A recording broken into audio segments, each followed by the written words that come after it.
জ্যোতিষশাস্ত্র, রবীন্দ্রনাথ ঠাকুর। আমি শুধু বলেছিলেন কদম গাছের ডালে পূর্ণিমা চাঁদ আটকা পড়ে যখন সন্ধেকালে, তখন কি কেউ তারে ধরে আনতে পারে?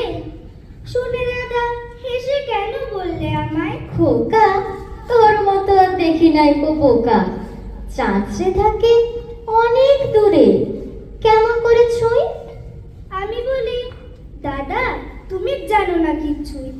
মা আমাদের হাসে যখন ওই জানালার ফাঁকে, তখন তুমি বলবে কি মা অনেক দূরে থাকে?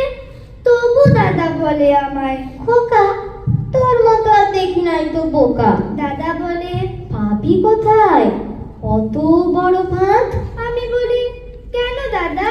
ওই তো ছোট চাঁদ, দুটি মুঠোয় ওরে আনতে পারি ধরে। শুনে দাদা হেসে কেন বললে আমায়? খোকা, তোর মতো আর দেখি নাই তো বোকা। চাঁদ যদি এই কাছে আসতো, দেখতে কত বড়। আমি বলি, কি তুমি ছাই স্কুলে যে পড়ো? মা আমাদের চুমু খেতে মাথা করে নিচু, তখন কি মার মুখটি দেখায় মস্ত বড় কিছু? তবু দাদা বলে আমায়, খোকা, তোর মতো আর দেখি নাই তো বোকা।